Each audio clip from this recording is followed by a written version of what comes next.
اپنا حساب کر لو اس سے پہلے کہ تمہارا حساب کیا جائے۔ زیادہ ہنسا مت کرو، اس لیے کہ ہنسی کی کثرت دل کو مردہ کر دیتی ہے۔ ایسی بات نہ کہو جس سے کل معذرت کی ضرورت ہو۔ اوندھا لیٹنا اللہ تعالیٰ کو ناپسند ہے۔ نماز اور صبر کے ساتھ اللہ تعالیٰ کی مدد مانگو۔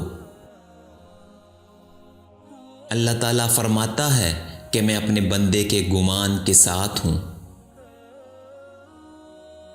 جس شخص نے اپنے مال کی زکوٰۃ دی، اس کے مال سے شر دفع ہو گیا۔ اپنے کھانے میں حلال کا اہتمام کرو، تمہاری دعائیں قبول ہونے لگیں گی۔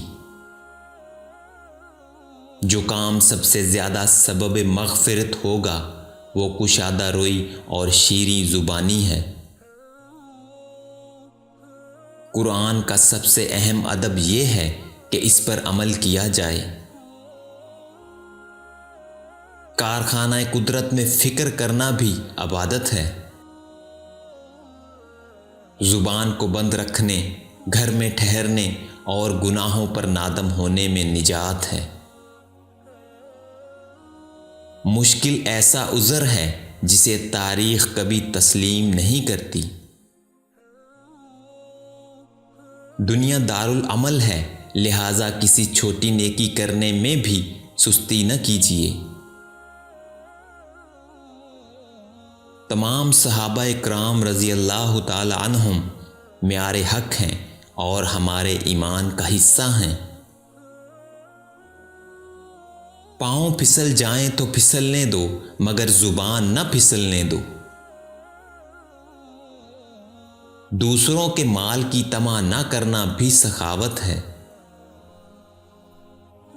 انسان کا سب سے بڑا دشمن اس کا غصہ ہے۔ دنیا دار دنیا کے پیچھے دوڑ رہے ہیں اور دنیا اللہ والوں کے پیچھے۔ سب سے بڑا خطا کار وہ ہے جو لوگوں کی خطائیں بیان کرتا پھرے۔ زندگی کا واحد مقصد صرف تعلق مع اللہ ہے۔